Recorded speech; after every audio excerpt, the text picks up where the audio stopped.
زين، سؤال ثالث، يصير واحد يقلد له عالم ببعض المسائل ويقلد عالم ثاني بمسائل أخرى؟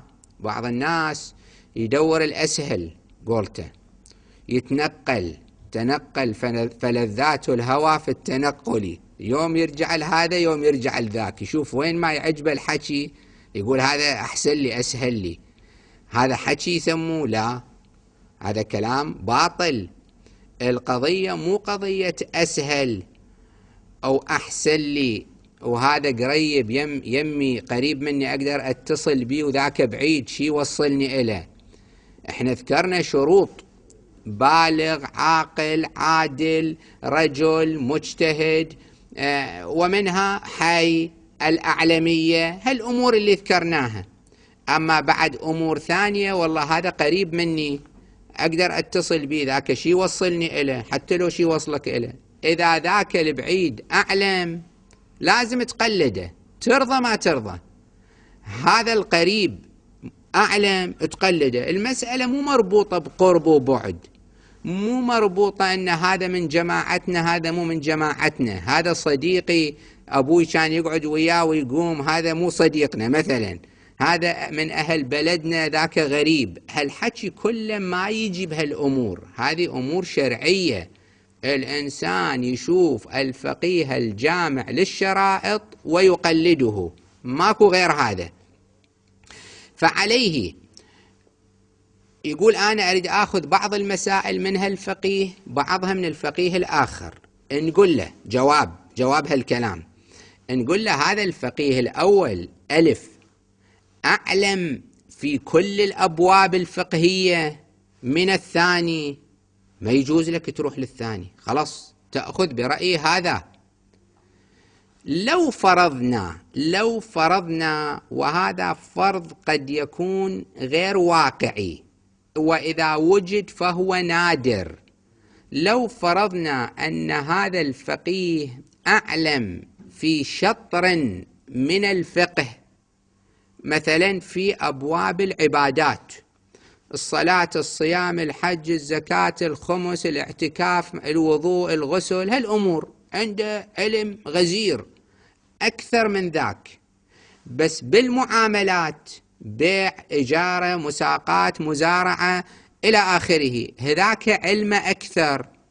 هنا لازم مهم تخيير، لازم تقلد هذا الأول بهالأبواب اللي هو أعلم فيها، وتقلد الثاني في الأبواب التي هو أعلم فيها. بس قلت هذا الفرض قد ما يكون فرض حقيقي. عادة الأعلم أعلم في كل أبواب الفقه، والأقل علما هم أقل علما في كل أبواب الفقه. هذا الشيء نادر، أنه هذا أعلم بهالجزء ذاك أعلم بذاك الجزء، هذا نادر. لو وجد لا بأس، لكن إذا فرضنا ألف الأعلمية بالنسبة له تمت، خلص هو الذي يقلد، ما يقدر الإنسان يغير، مو بكيفه. زين، مطلقة ما يقدر. هناك مورد الفقهاء يعبرون عنه بالاحتياط الوجوبي. كثيرا ما الفقيه من تجي مسألة معينة هو يبحث فيها، بالنتيجة ما يقدر يجزم بحكم، يتردد فيحتاط، ما يعطي فتوى. لما احتاط ولم يعطي فتوى بهالمورد، مورد الاحتياط، يجوز الرجوع إلى الغير، لكن هذا هم ليس على إطلاقه، مو أي غير. يعني فرضنا اجوا وقالوا له هذا العالم بهالمسألة يحتاط، مو معطي فتوى، يقول خلاص أنا أعرف لي واحد هذا عنده ما يخالف يمشي هالحكي. مو هالشكل القضية. أنت يكون تشوف اللي يجي عقب هذا اللي تقلده بالدرجة رقم 2 في العلم، تشوف هذا الشيء يقول. إذا هذا قال يجوز، خلاص تقدر تعمل برأيه. أما إذا فرضنا هذا قال لا، أعطى فتوى بعدم الجواز، انسد عليك الطريق. لو كان هذا الثاني هم يحتاط، ترجع للثالث رقم 3 في العلم، الثالث هم يحتاط، تروح للرابع، يعني تتدرج. هذه مسألة احنا نشوفها بالحج، تصير كل سنة. والله هذا يقول أنا الفقيه اللي أقلده محتاط بهالمسألة، يسأل ماكو واحد يقول ما يخالف، يقول ليش أكو واحد يقول ما يخالف، ويقول أنا قلدته بهالمسألة. مو هالشكل، مو أنه أي واحد قال ما يضر.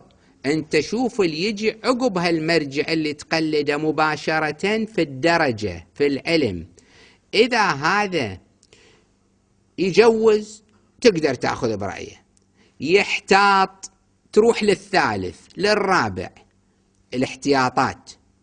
أما ممكن هذا رقم 2 يسد عليك الطريق. يعني مثال أجيب لكم مثال. أفرضوا المرجع اللي تقلده يقول الكتابي اليهودي النصراني نجس على الأحوط، ما أعطى فتوى، لأن إذا أعطى فتوى انتهى الأمر خلاص، بس يقول على الأحوط. واحد يقول أنا زحمة علي هذول أساورهم الكتابيين، فأريد فقيه اللي يقول لي طاهرين. نقول له زين، شوف الفقيه اللي يجي عقب هذا في الدرجة، راح دور ثبت لأن فلان يجي باء يجي عقب ألف في العلم، يشوف هذا باء شي يقول. 3 تصورات، ممكن باء يقول له لا مو مسألة احتياط، أنا عندي أصلا نجسين أفتي لك بالنجاسة، خلاص انسد عليه الطريق، بعد ما يقدر يروح لغيره. إذا باء هم قال أنا أحتاط يروح الجيم. إذا باء قال طاهرين يعتبرهم طاهرين. فيها 3 تصورات. اللي أريد أركز عليه بهالمسألة أنه إذا الفقيه اللي تقلده أفتى ما يحق لك تروح لغيره، خلاص. إذا احتياطا وجوبيا يجوز تروح للغير، لكن الأعلم فالأعلم بالتدرج، لا أنه أروح أشوف أي واحد قال لي يجوز خلصت القضية. حتى لو هذا الأي واحد هم مجتهد أفرضه، لكن مو كل مجتهد خو يتقلد. قم بها يمكن 1000 مجتهد متروسة، النجف بها كثير من المجتهدين، أي واحد يصير أي مجتهد الإنسان يقلده؟ لا، احنا فرضنا في مرحلة سابقة أن المجتهد إنما يجوز تقليده بشرط كونه أعلم من الآخرين.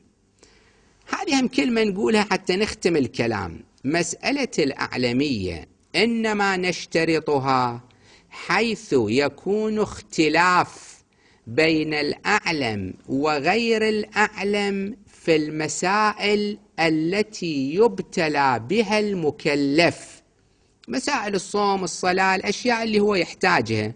يدري هذا العالم يختلف مع هذا العالم في بعض المسائل، بالمسائل اللي يختلفون فيها لازم يأخذ بقول الأعلم. أما لو فرضنا ما يدري، يقول يمكن متفقين، ولو هذا فرض هم نادر، يعني هذا كأنياب أغوال مثل ما يسموه، متفقين. وين أكو فقهاء 2 يتفقون بكل شيء؟ عادة يختلفون، بس الفرق أن هذا الفقيه يختلف ويا ذاك ب50 مسألة، هذاك الفقيه يختلف وياه ب5000 مسألة، حطوا له 0 زيادة. فعلا هذا الموجود. احنا من نلاحظ الفقهاء نحط بعضهم مع بعض نشوف هذا الفقيه ويا ذاك كثيرا ما يتشابهون، بينهم 40-50 مسألة فرق بالرسالة، بينما الفقيه الآخر لا، مو 50 مسألة، تضيفوا له 0 إذا مو 3 أصفار، 5000 مسألة، 10000 مسألة، 50,000 يختلف وياه. موجودة هذه القضية. فشغلة عادة فيها اختلاف بين الفقهاء.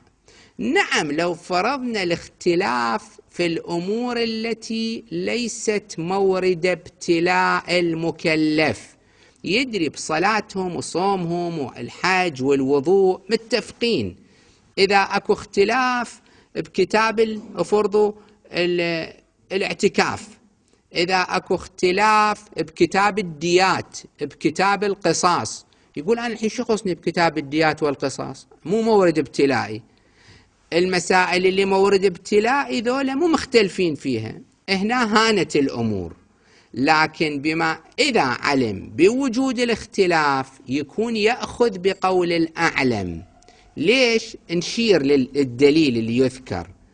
الشرع مو ممكن يقول لي بالمسألة اللي فيها خلاف يقول لي هالفقيهين اثنينهم قولهم حجة، هذا الفقيه يقول المسيحي نجس، هذا يقول طاهر، الشرع يقول لي إيه اثنينهم حكيهم عدل. يعني شنو اثنينهم حكيهم عدل؟ يعني المسيحي هم طاهر هم نجس، وما يصير، هذا مستحيل، شيء واحد هم هو طاهر هم هو نجس، مو ممكن. إذن قولاهما حجة مو ممكن. الأعلم قوله حجة كقدر متيقن، الثاني غير الأعلم مشكوك الحجية، هذا تعبير يذكروا قايلين الشك في الحجية مساوق للقطع بعدمها. إذن خلاصة القضية الإنسان يبحث عن المجتهد العادل الأعلم فيقلده حتى يتأكد أنه في مأمن وأنه بريء الذمة يوم القيامة. إذا طلع خطأ كذا يقول إلهي هذا اللي كنت أقدر عليه، أنا دورت أعلم واحد رجل عالم مجتهد عادل وأعلم من غيره، أكثر من هذا شنو كنت أقدر أسوي؟ نعم، إذا فرضنا الإنسان ما يريد يقلد يريد يحتاط، هذا ذكرناه في لعله في أول بحث أو ثاني بحث، أن الاحتياط خط من الخطوط يقدر الإنسان يمشي عليه، لكن بشرط أن يعرف طريقة الاحتياط. أحيانا هو يريد يحتاط من جهة فيقع في خلاف الاحتياط من جهة أخرى. ذكرت أنا بعض الأمثلة، قلت مثلا هالسنة من صار اختلاف بالعيد جمعة أو سبت، بعض الناس يقول أريد أحتاط، نقول له زين شلون تحتاط؟ يقول أسافر. متى تسافر؟